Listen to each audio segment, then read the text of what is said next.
사랑하는 성도 여러분, 오늘도 주님의 은혜가 우리 모든 성도님들에게 함께 하시는 그런 날 되기를 바랍니다.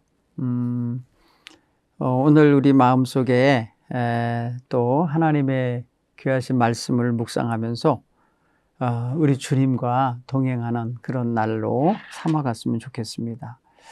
오늘은 마태복음 21장을 읽으면서 21장에 담겨 있는 이야기 가운데 특별히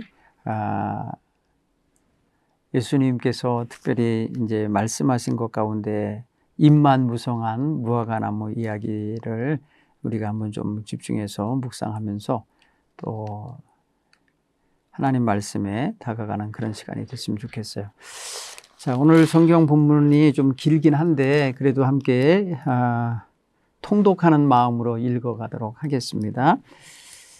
그들의 예루살렘에 가까이 가서 감람산 벳바게에 이르렀을 때에 예수께서 두 제자를 보내시며 이르시되 너희는 맞은편 마을로 가라. 그리하면 곧 매인 나귀와 나귀 새끼가 함께 있는 것을 보리니 풀어 내게로 끌고 오라. 만일 누가 무슨 말을 하거든 주가 쓰시겠다 하라. 그리하면 즉시 보내리라 하시니 이는 선지자를 통하여 하신 말씀을 이루려 하심이라. 일렀으되 시온의 딸에게 이르기를 네 왕이 네게 임하나니 그는 겸손하여 나귀 곧 멍에 매는 짐승의 새끼를 탔도다 하라 하였느니라. 제자들이 가서 예수께서 명하신 대로 하여 나귀와 나귀 새끼를 끌고 와서 자기들의 겉옷을 그 위에 얹음에 예수께서 그의 위에 타시니 무리의 대다수는 그들의 겉옷을 길에 펴고 다른 이들은 나뭇가지를 베어 길에 펴고 앞에서 가고 뒤에서 따르는 무리가 소리 높여 이르되 호산나 다윗의 자손이여 찬송하리로다. 주의 이름으로 오시는 이여 가장 높은 곳에서 호산나 하더라. 예수께서 예루살렘에 들어가시니 온 성이 소동하여 이르되 이는 누구냐 하거늘 무리가 이르되 갈릴리 나사렛에서 나온 선지자 예수라 하니라. 예수께서 성전에 들어가사 성전 안에서 매매하는 모든 사람들을 내쫓으시며 돈 바꾸는 사람들의 상과 비둘기 파는 사람들의 의자를 둘러엎으시고 그들에게 이르시되 기록된 바 내 집은 기도하는 집이라 일컬음을 받으리라 하였거늘 너희는 강도의 소굴을 만드는도다 하시니라. 맹인과 저는 자들이 성전에서 예수께 나옴에 고쳐주시니 대제사장들과 서기관들이 예수께서 하시는 이상한 일과 또 성전에서 소리를 질러 호산나 다윗의 자손이야 하는 어린이들을 보고 노하여 예수께 말하되 그들이 하는 말을 듣느냐. 예수께서 이르시되 그렇다. 어린아이와 젖먹이들의 입에서 나오는 찬미를 온전하게 하셨나이다 하물 너희가 읽어본 일이 없느냐 하시고 그들을 떠나 성 밖으로 베다니에 가서 거기서 유하시니라. 이른 아침에 성으로 들어오실 때에 시장하신지라 길가에서 한 무화과 나무를 보시고 그리로 가서 잎사귀 밖에 아무것도 찾지 못하시고 나무에게 이르시되 이제부터 영원토록 네가 열매를 맺지 못하리라 하시니 무화과 나무가 곧 마른지라. 제자들이 보고 이상히 여겨 이르되 무화과 나무가 어찌하여 곧 말랐나이까. 예수께서 대답하여 이르시되 내가 진실로 너희에게 이르노니 만일 너희가 믿음이 있고 의심하지 아니하면 이 무화과 나무에게 된 이런 일만 할 뿐 아니라 이 산도로 들려 바다에 던져지라 하여도 될 것이요 너희가 기도할 때에 무엇이든지 믿고 구하는 것은 다 받으리라 하시니라. 예수께서 성전에 들어가 가르치실 새 대제사장과 백성의 장로들이 나와 이르되 네가 무슨 권위로 이런 일을 하느냐 또 누가 이 권위를 주었느냐. 예수께서 대답하신 나도 한 말을 너희에게 물으니 너희가 하면 나도 무슨 권위로 이런 일을 하는지 이르리라. 요한의 세례가 어디서부터 왔느냐 하늘로부터냐 사람으로부터냐. 그들이 서로 의논하여 이르되 만일 하늘로부터라 하면 어찌하여 그를 믿지 아니하였느냐 할 것이요 만일 사람으로부터라 하면 모든 사람이 요한을 선지자로 여기니 백성이 무섭다 하여 예수께 대답하여 이르되 우리가 알지 못하노라 하니 예수께서 이르시되 나도 무슨 권위로 이런 일을 하는지 너희에게 이르지 아니하리라. 그러나 너희 생각에는 어떠하냐? 어떤 사람에게 두 아들이 있는데 맏아들에게 가서 이르되 예 오늘 포도원에 가서 일하라 하니 대답하여 이르되 아버지 가겠나이다 하더니 가지 아니하고 둘째 아들에게 가서 또 그와 같이 말하니 대답하여 이르되 실소이다 하였다가 그 위에 뉘우치고 갔으니 그 둘 중에 누가 아버지 뜻대로 하였느냐? 이르되 둘째 아들이니이다. 예수께서 그들에게 이르시되 내가 진실로 너희에게 이르노니 세리들과 장녀들이 너희보다 먼저 하나님 나라에 들어가리라. 요한이 의의 도로 너희에게 왔거늘 너희는 그를 믿지 아니하였으되 세리와 장녀는 믿었으며 너희는 이것을 보고도 끝내 뉘우쳐 믿지 아니하였도다. 또 한 비유를 들으라. 한 집 주인이 포도원을 만들어 산울타리로 두르고 거기에 즙자는 틀을 만들고 망대를 짓고 농부들에게 세로 주고 타국에 갔더니 열매 거둘 때가 가까움에 그 열매를 받으려고 자기 종들을 농부들에게 보내니 농부들이 종들을 잡아 하나는 심히 때리고 하나는 죽이고 하나는 돌로 쳤거늘 다시 다른 종들을 처음보다 많이 보내니 그들에게도 그렇게 하였는지라. 후에 자기 아들을 보내며 이르되 그들이 내 아들을 존대하리라 하였더니 농부들이 그 아들을 보고 서로 말하되 이는 상속자니 자 죽이고 그의 유산을 차지하자 하고 이에 잡아 포도원 밖에 내쫓아 죽였느니라. 그러면 포도원 주인이 올 때에 그 농부들을 어떻게 하겠느냐? 그들이 말하되 그 악한 자들을 진멸하고 포도원은 제때에 열매를 바칠 만한 다른 농부들에게 죄로 줄지니이다. 예수께서 이르시되 너희가 성경에 건축자들이 버린 돌이 모퉁이의 머릿돌이 되었나니 이것은 주로 말미암아 된 것이요 우리 눈에 기이하도다 함을 읽어본 일이 없느냐.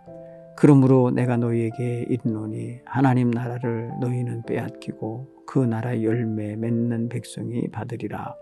이 돌 위에 떨어지는 자는 깨지겠고 이 돌이 사람 위에 떨어지면 그를 가루로 만들어 흩으리라 하시니 대제사장과 바리새인들이 예수의 비유를 듣고 자기들을 가리켜 말씀하심인 줄 알고 잡고자 하나 무리를 무서워하니 이는 그들이 예수를 선지자로 알미더라. 아멘. 오늘 이야기는 우리가 여러 루트로 많이 접해본 이야기입니다. 먼저 예수님께서 예루살렘으로 입성하시는 장면이 등장하는데요. 예수님께서 갈릴리에서 예루살렘으로 이동하여 주셨고 이제 이 예루살렘으로 오신 그 기간이나 그 시간이 얼마나 걸렸는지는 성경은 표현하지 않지만 지금 예수님의 발걸음이 예루살렘 가까이의 감난산 벳바게라는 곳에 도착했다고 말씀하고 있어요. 그리고 두 제자를 먼저 보내셔서 맞은편 마을로 가서 거기 매어 있는 나귀와 그 새끼가 함께 있는 것을 볼 텐데 거기서 풀어서 내게로 가져와라, 끌고 와라 이렇게 특별한 지시를 내리셨어요. 그래서 두 제자가 예수님의 명을 따라서 맞은편 마을로 가니까 정말 매어 있는 나귀가 있고 그 곁에 아직 어린 새끼가 함께 있다는 것을 발견했어요. 그래서 예수님이 묶여있는 나귀를 풀어서 내게로 끌고 와라 했을 때에 끌고 가려고 할 때에 누군가가 그걸 왜 하느냐고 말하거들랑 무슨 말을 하거들랑 주께서 쓰시겠다라고 대답하면 즉시 보내줄 거다라고 말했었죠.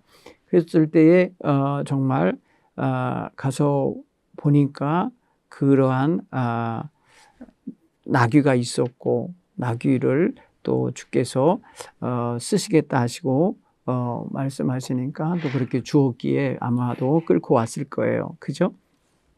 그러면서 예수님께서 하시는 말씀이 4절에 이는 선지자를 통하여 하신 말씀을 이루려 하심이라 이렇게 표현하고 있어요. 이렇게 하는 행동, 나귀를 끌어다가 나귀 새끼를 타고 이제 입성해야 되는 이 일이 다 뭐냐면 바로 선지자를 통해서 하신 말씀대로 하시기 위함이라는 거예요.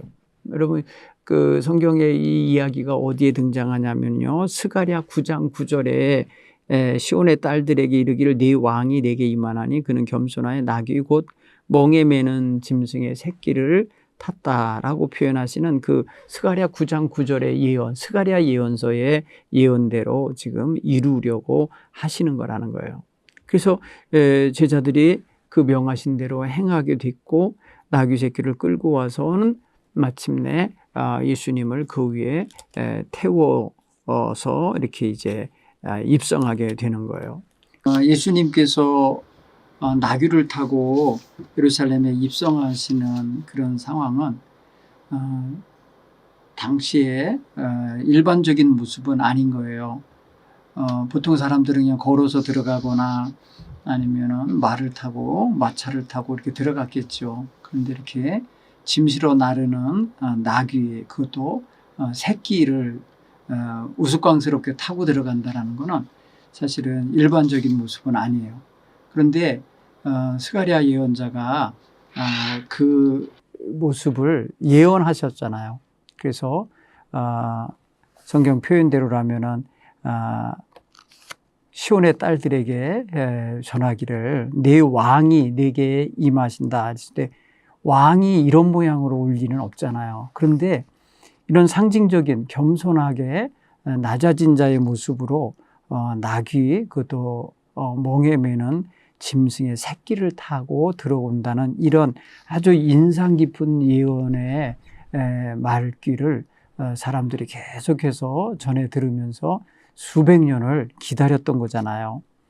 근데 이 스가랴가 8세기 예언자의 BC 8세기 예언자예요. 그러니까 700 BC 기원전 750년대 이를 생각한다 그러면 예수님이 오신 때보다 750여 년 전 예언자가 예언한 이야기거든요. 그러면 사람들이 성경을 읽었어도 또 이 말씀을 기억한다 하여도 쉽게 인식하고 있지 못했을 거예요. 그런데 예수님께서는 자신에 대하여 예언되어져 있는 성경의 말씀을 그대로 이루시기 위해서 나귀 새끼를 끌어오게 해서 타고 들어가신다는 사실이죠. 그다음에 이 백성들이 호산나 호산나 하며 예수님에 대하여 외쳤어요. 그거는 호산나라는 단어는 사실 부디 우리를 구원하소서, 부디 구원하소서, 부디 우리를 도와주소서, please help me 뭐 이런 식의 표현인 거예요. 그렇게 생각해 보면은 이게 히브리어로 구해 주실 분이 오시기 때문에 우리를 도우소서, 우리를 구원해 주소서 하는 의미가 담긴 그런 노래를 불렀다는 사실을 알 수가 있어요. 오늘 그 성경 보면 찬양을 했다라고 표현했는데 그 찬양, 주의 이름으로 오실 이 찬양 받으실 이를 노래하던 그들의 입술에서 그 찬양을 들으시기에 합당하신 분, 다윗의 자손으로 오시는 분이라는 사실을 명확하게 이렇게 드러낸 계기가 된 거예요. 그래서 이 찬양을 받으실 이 표현은 찬양과 영광을 이렇게 받으셔야 할 분 당신입니다 라고 하는 이러한 의미가 담긴 노래의 마디를 백성들이 불렀다는 사실을 우리가 알 수 있어요. 특별히 이제 주의 이름으로 오시느니요 라는 단어를 썼어요. 그러니까 예수님의 세상에 나신 것과 또 활동하신 것과 그리고 그 모든 것을 종합하여 이제 예루살렘에 입성하셔서 이루실 대구원 사업에 임하시는 그 모습을 마치 오신 분, 그러니까 메시아로서 세상에 오신 분을 주님의 이름을 가지고 오신 분을 환영하고 맞이하는 이러한 아주 뭐랄까요, 극진히 높이 찬양하는 모습이라는 걸 알 수가 있어요. 그때 이제 예수님이 이렇게 찬양받으시면서 온 성이 떠들썩하게 소동하는 모습을 드러내며 이제 들어가시게 되니까 사람들이 이게 뭔 일이야 하고 주목하지 않았겠어요? 주목할 때에 사람들이 어이 누구냐고 막 물었겠죠. 그때 무리가 가로되 나사렛에서 나오신 선지자 예수다 이렇게 외쳤다고 하는 사실이에요. 그러니까 증인들이 되는 거죠. 이 사람이 누구냐 이렇게 물을 때에 이 사람은 나사렛에서 나신 선지자 예수시다. 여기서 보면은 예수님에 대한 포인트를 선지자라고 이렇게 표현하고 있다는 사실이에요. 그 선지자라고 할 때에 그 선지자는 말 그대로 모세가 예언하기를 신명기 18장에서 이렇게 있잖아요. 나 같은 큰 선지자가 세상에 올 것이다 라고 하는 예언의 말씀을 한 적이 있거든요. 그러니까 바로 그 선지자에게 주목하는 그런 의미가 담겨 있다라고 할 수가 있어요. 그때 이제 예수님께서 이제 성전에 예루살렘 성에 들어가셔서 이제 어디로 가셨는가 하면 성전을 들어가셨어요. 성전에 들어가시니까 성전에서 정말 보지 못할 것들이 보이는 거죠. 그러니까 예수님의 눈에 거슬리는 것들이 쫙 드러나 보였는데 바로 성전에서 매매하는 모든 상인들 있었는데 그들이 돈 바꾸는 이도 있고 비둘기 파는 이도 있고 또 뭐 이런저런 장사를 하는 사람들이 있었던 거예요. 그러면서 아니 만민이 기도하여야 할 하나님의 집이 강도의 굴혈로 강도의 소굴로 변해버리는 모습을 보면 기가 막혀 하신 거예요. 그래서 탄식을 하시면서 말씀하셔요. 13절에 그들에게 이르시되 기록된 바 내 집은 기도하는 집이라 일컬음을 받으리라 하였거늘 너희는 강도의 소굴을 만드는도다. 이렇게 아주 직설적으로 표현을 하셨어요. 그러니까 하나님의 집이 만민이 기도하는 집, 거룩하고 경건한 기도의 집이 되어야 하는데 그렇게 되어야만 마땅한 건데 당시에 많은 백성들과 또 성전을 관리하거나 경비하는 자들에 의하여 마치 강도의 소굴처럼 변질되고 타락하고 아주 지저분해지는 그런 상황을 만들어냈다는 거죠. 여러분 이거는 정말 예수님이 보시기에 너무나 속상하신 그러한 하나님 성전의 현실이에요. 이거는 당시에 하나님의 성전의 상태를 그대로 한마디로 말해주는 것이라고 할 수 있어요. 그래서 예수님께서 이 보신 성전의 모습에 대하여 예수님은 정말 견딜 수 없어 하셨다라는 사실을 그의 행동으로 통해서 알 수가 있어요. 돈 바꾸는 자의 상을 뒤엎으셨다든지 비둘기 파는 자의 의자를 엎으셨다든지 하는 건 당시의 성전이 각 나라 각 지역에서 온 순례자들에 의하여 기도하며 경건하게 하나님을 영화롭게 하는 자리로 온전히 유지 보존되어야 하는데 완전히 시장판 같이 돼버린 거 아닙니까? 물론 이제 당시에 왜 돈 바꾸는 일들이 성전에 있었을까 생각하면 성전에서는 성전세를 세겔로 받았어요. 세겔이나 반세겔씩 이렇게 받았는데 당시에 통용되는 화폐는 로마 제국의 화폐가 동전들이 쓰였거든요.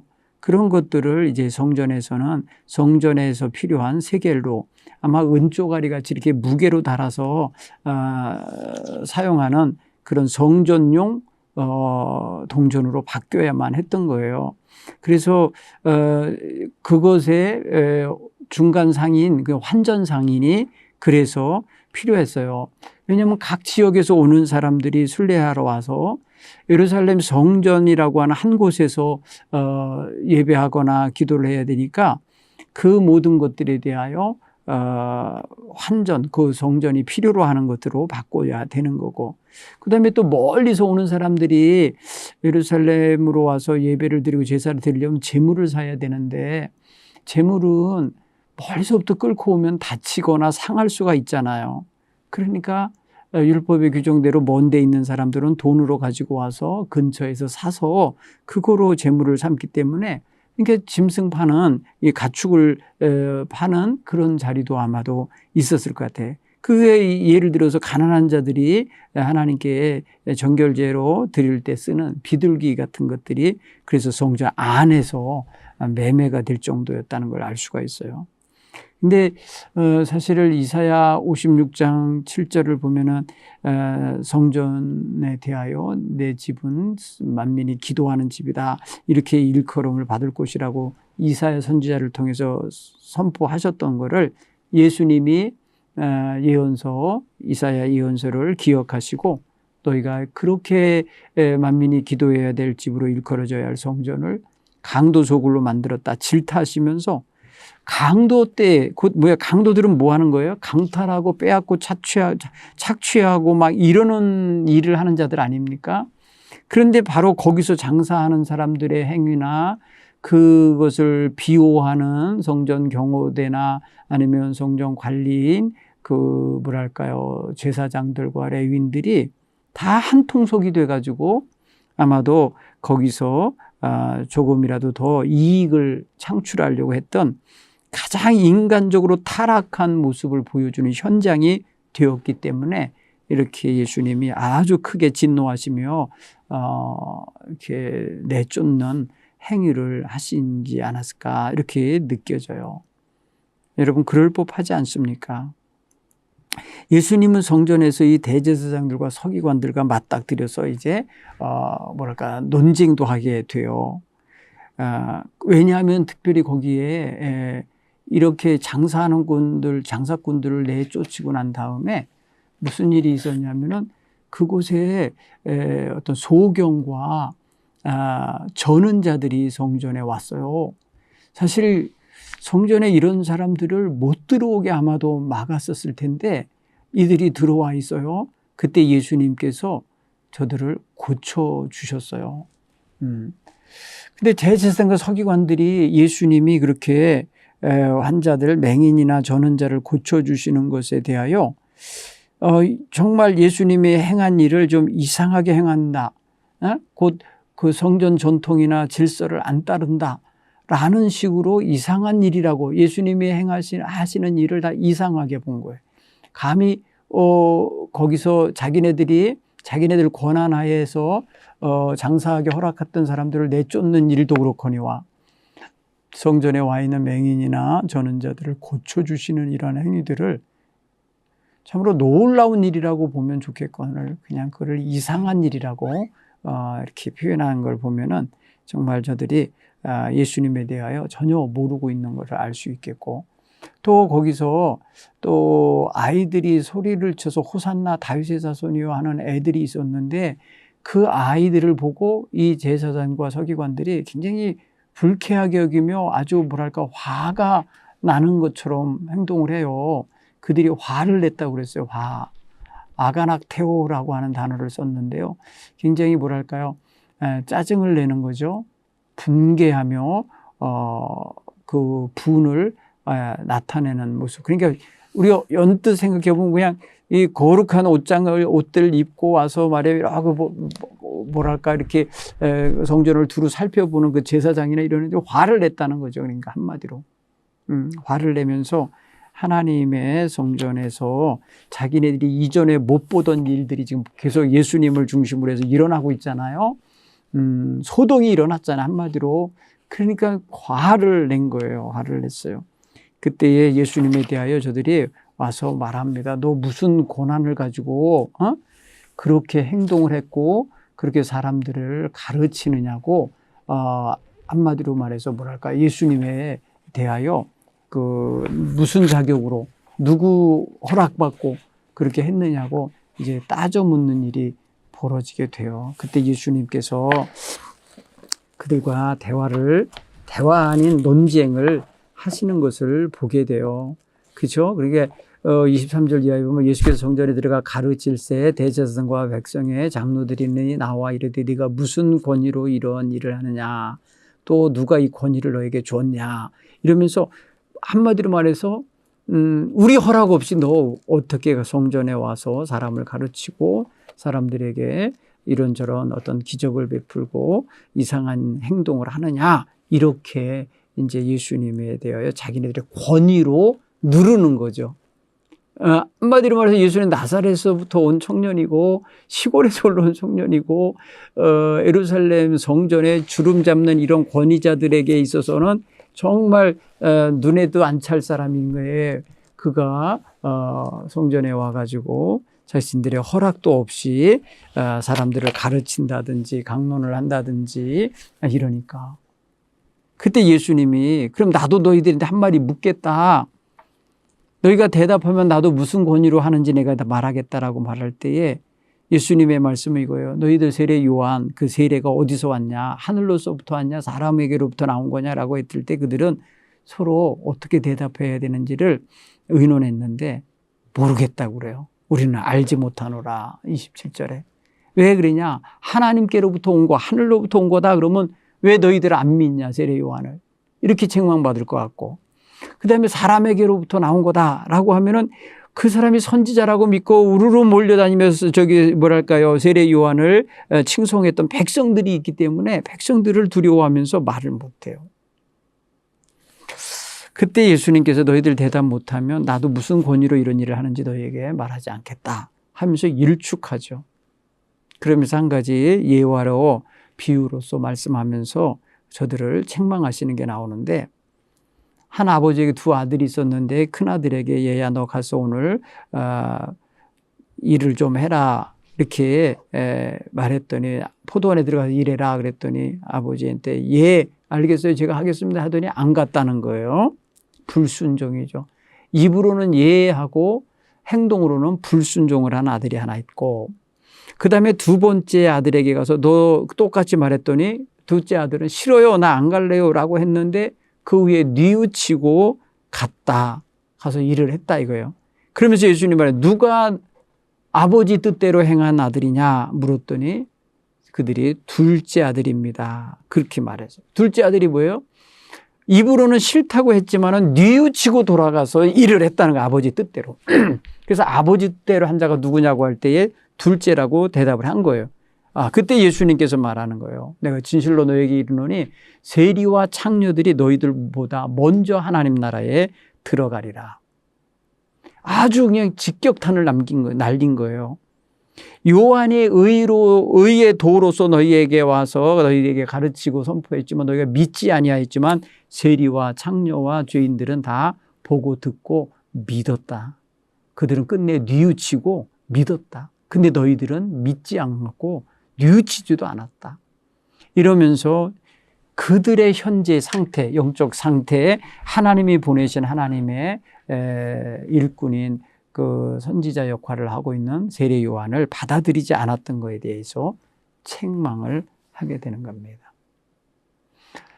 우리가요, 믿음 생활을 열심히 잘한다고 하면서도 자기 전통과 자기들의 어떤 그 습관과 자기들의 어떤 규칙과 그런 형식에 매여서 열심히 한다고 하지만은 하나님의 뜻을 못 받드는 하나님의 뜻과 어긋나게 살아가는 경우가 있다는 거 우리가 얼른 깨달아야 됩니다. 당시의 바리새인들, 당시의 대제사장이나 서기관들이 그런 역할을, 그런 꼴인 거예요. 하나님이 보내신 종이 버젓이 같은 시대 같은 하늘 밑에서 지금 활동하고 있는데 못 알아보는 거예요. 왜? 자기네들의 틀에 안 맞는 거예요.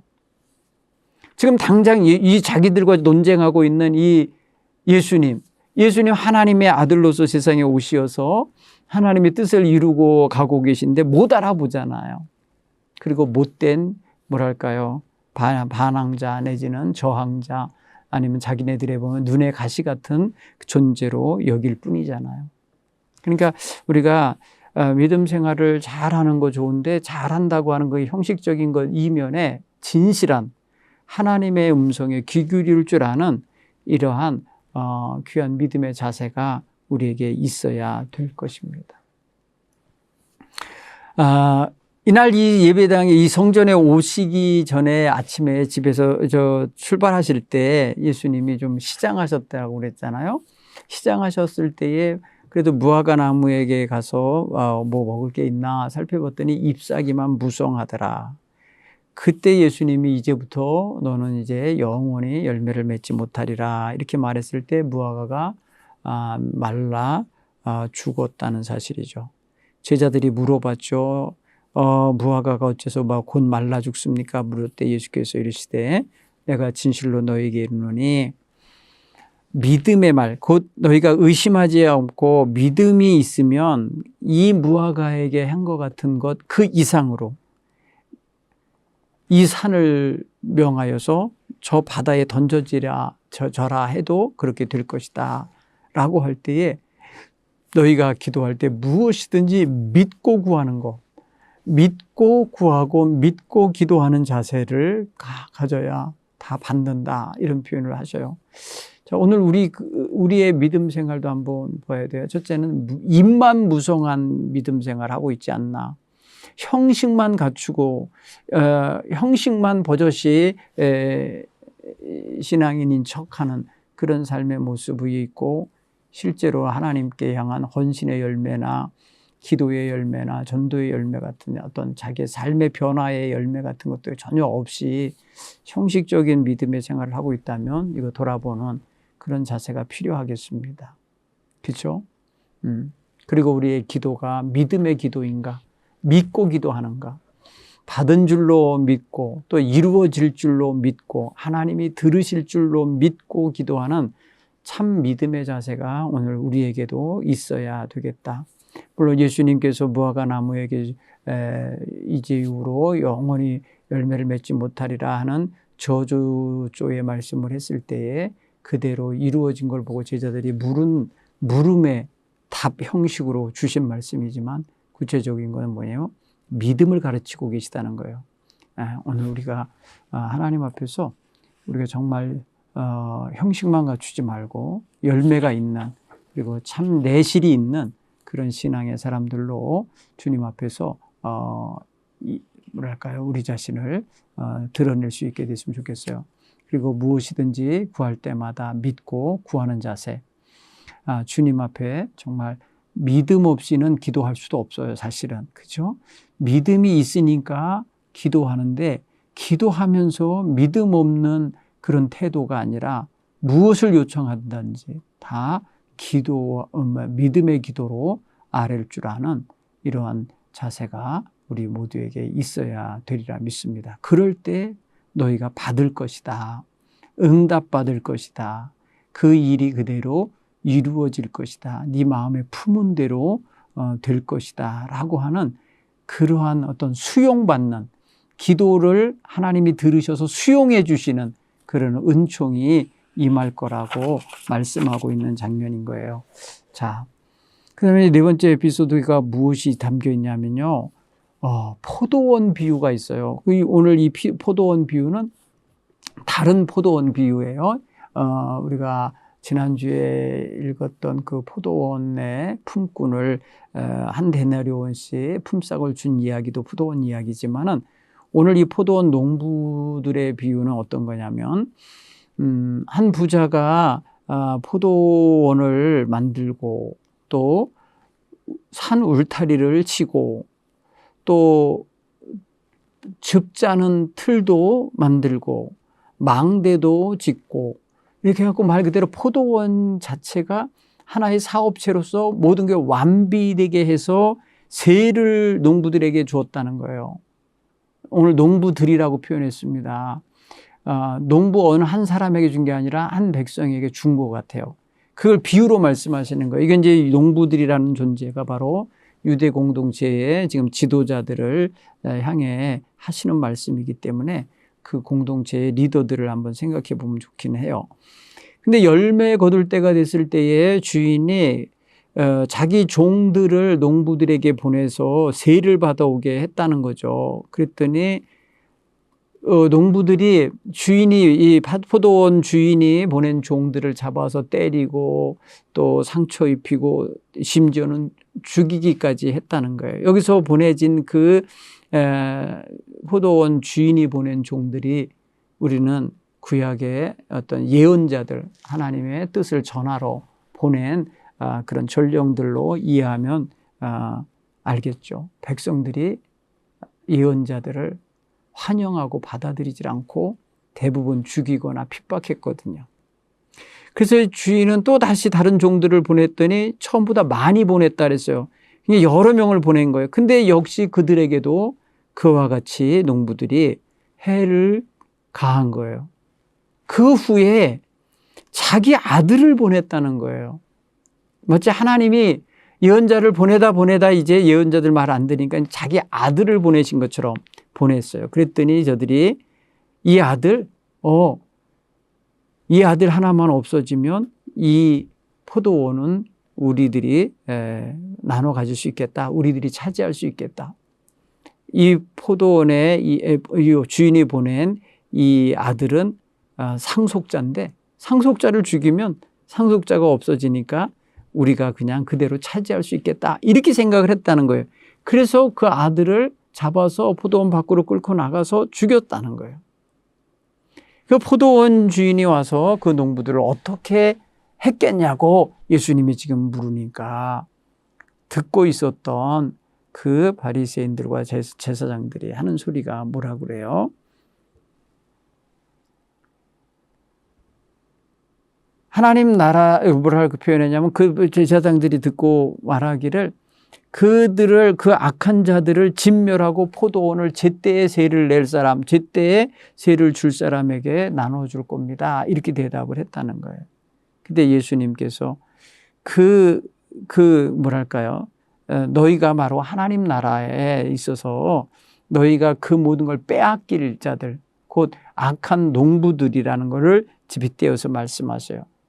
내가 너희에게 이르노니 43절에 하나님 나라를 너희는 빼앗기고 그 나라의 열매 맺는 백성이 맞이 받으리라. 이렇게 표현했을 때 대제사장과 바리새인들이 예수님이 비유로 하신 말씀을 듣고는 자기들을 가르쳐 하는 말인 줄 알고 알아들은 거예요. 자기네들을 빗대서 한 말인 걸 알고 잡아서 예수님을 이제 핍박하고 죽이고 싶은데 어떻게 됐다 그랬냐면요. 무서워했다 그랬어요. 누구를 무서워하냐? 무리들을 무서워해서 예수에게 함부로 하지 못했다. 이렇게 성경의 이야기는 마무리가 돼요. 자, 오늘 이 모든 걸 한번 좀 우리에게 적용해 갖고 한번 좀 생각해 보면 어떨까요? 예수님은 성전에서 장사하는 자들을 모두 쫓아내시고 맹인과 저는 사람들을 고쳐주셔서 성전이 정말 성전다운 기능을 회복하도록 하셔요. 우리가 생각하기에 교회가 어떤 곳입니까?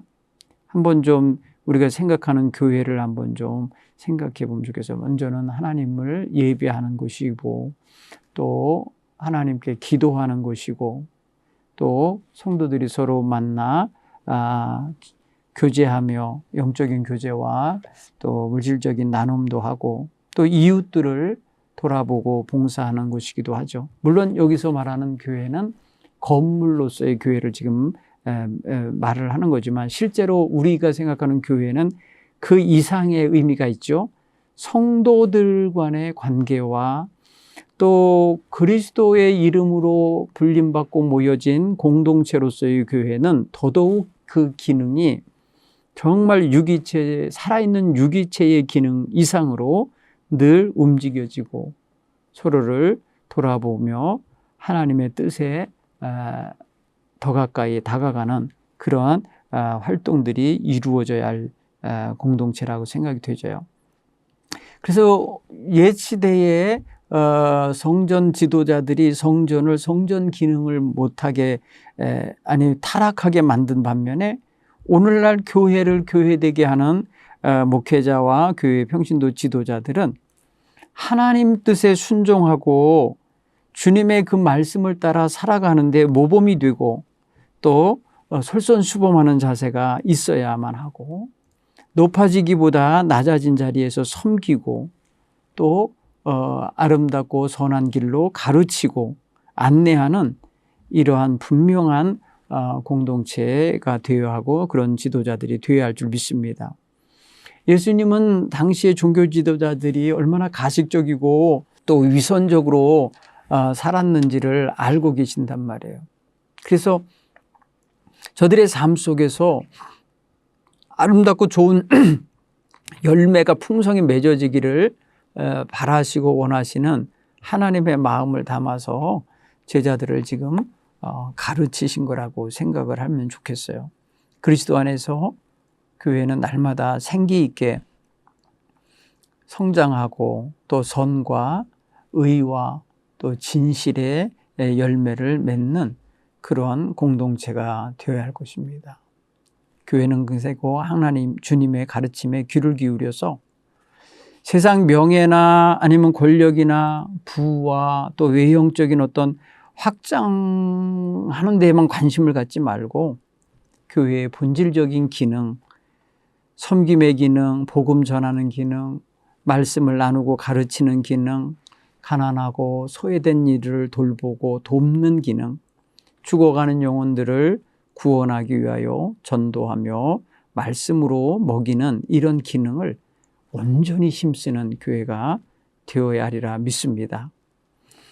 교회 생활은 각자마다 자기의 처한 환경과 여건 속에서 섬기며 서로 활동을 하고 있는데 사람마다 그래서 교회에 대한 친밀감이나 그런 어떤 교회와의 유기적 관계가 깊은 사람도 있고 조금 얕은 사람도 있을 수 있어요.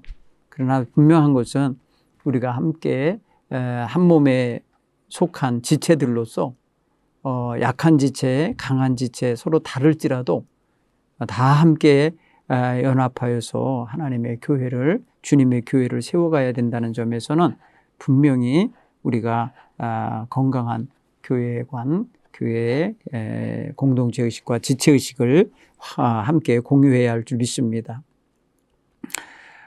오늘 성경의 본문에 보면은 사람들, 예수님을 따르는 사람들 중에서 예수님을 이제 메시아로 고백하는 사람도 있고 어떤 이들은 선지자, 아주 슈퍼스타 같은 선지자로 이해하는 사람들도 있어요. 그래서 예수님 앞에 모여드는 사람들이 각자의 호기심과 그 자신들의 이해하고 있는 예수에 대한 이해의 바탕으로 예수님을 찾아오는데 어떤 사람은 예수님께로부터 병 고침을 받기 원하고 자기를 치유하실 치유자로 여기면서 찾아온 이들도 있는 거고 또 귀하고 귀한 말씀의 깨우침과 가르침을 바라고 찾아오는 그 예수님을 뭐 위대한 스승, 랍비로 여기며 찾아오는 일도 있었잖아요. 그래서 우리가 예수님에 대하여 우리 지금 믿고 있는 우리는 어떤 자세로 예수님을 믿고 또 예수님에 대하여 고백하며 지금 여기까지 살아오고 있나 점검해 보시기 바랍니다. 우리는 예수님을 인격적으로 만나서 예수님께서 나의 삶의 근본이 되어 주셨고 나와 하나님과의 관계 속에 임재하시면서 그 생명의 관계에 나든 그 연결고리처럼 그렇게 역할을 해주시고 특별히 거룩하신 하나님의 성품과 그 사랑과 그의 은총을 우리에게 정말 풍성하게 허락하시는 구원의 통로로서의 역할을 하고 계신 분이시잖아요. 그래서 우리가 예수님을 인격적으로 만나고 체험하면서 예수님께 우리의 믿음의 고백, 사랑의 고백을 온전히 드리며 섬기며 따라야 할 줄 믿습니다. 우리를 찾아와 주셨고 우리의 힘겹고 어려울 때 힘이 되시고 위로자가 되시고 또 우리의 마음의 아픔이나 육신의 아픔을 치유하시고 우리에게 영원한 소망을 갖게 하시는 우리 온전케 하시는 예수님을 늘 사모하며 바라보며 나아가야 할 줄 믿습니다. 또 우리는 점검해야 될 것이 있다면 우리는 입만 무성한 열매 없이 입만 무성한 그런 신앙생활 이제 청산해야 된다. 입만 무성하고 열매 없는 나무가 저주를 받아 죽은 것을 생각하면 쓸모없는 나무, 더 이상 가치가 없는 나무로 판명이 되는 거란 거죠. 열매가 없는 나무. 열매를 마땅히 맺어야 할 나무에 열매가 없다면 그런 실망감을 갖게 되겠죠. 오늘 우리는 그래서 입만 무성하게 하는 형식의 신앙을 벗어내서 실질적이고 우리의 삶의 참된 변화와 능력이 나타나는 그런 신앙생활을 사모해야 되리라 믿습니다. 그래서 예배 생활이 행복하고 즐거우셔야 돼요. 기도의 시간이 너무너무 기다려지고 사모하는 마음이 들어야 돼요. 그리고 신앙으로 받은 바 은혜와 축복을 나누고 전하고 또 그걸 가지고 바탕으로 헌신하는 생활을 기꺼이 감당하고 싶은 그런 믿음의 자세가 있어야 아주 건강하고 순수한 믿음이 유지되는 거라 믿습니다. 특별히 우리 성도들은 삶 속에서 풍성한 열매가 있는 그런 체험적인 신앙생활을 해야 되겠는데요. 사랑과 희락의 열매, 화평한 열매, 오래 참고 또 자비를 베풀 줄 알고 친절을 베풀 줄 알고 주를 위해 충성할 줄 알고 온유 겸손하여서 늘 자신을 하나님 앞에서 바르게 세울 줄 알고 범사에 절제력이 있어서 자신을 아무데로나 방종하게 내주지 않는 그런 신앙을 우리가 유지하려면 그와 같은 열매들이 우리의 신앙에 하나하나 맺혀져야 되리라 믿습니다. 우리는 지난날의 신앙생활을 그냥 어떤 과거의 경험으로 나 해봤어, 나 이런 거 한번 거쳐봤어, 뭐 이런 정도로 가면 안 되고 매일매일 현재, 지금 현재가 정말 하나님 앞에 하나님과의 관계를 친밀하게 온전하게 겸손하게 유지하고 있는지, 그리고 그 신앙생활을 바탕으로 주변의 많은 사람들에게 언행 심사를 통해 영향력을 선하게 끼치고 있는지 돌아볼 때입니다. 그래서 우리가 우리 신앙생활을 좀 더 주님 앞에서 신중하게 잘 유지해 나갈 수 있게 되기를 바랍니다. 그래서 오늘 우리 마태복음 21장의 말씀을 주로 읽었는데 이 말씀 속에서 우리 각자에게 주시는 그 은혜를 각자의 삶 속에 받아들이고 그대로 유지해 갈 수 있는 그런 신앙인들이 되셨으면 좋겠습니다. 한 주간도 평안하시고요. 하나님의 은혜가 우리 성도들에게 넘치기를 간절히 축원합니다. 다음 주에 뵙겠습니다.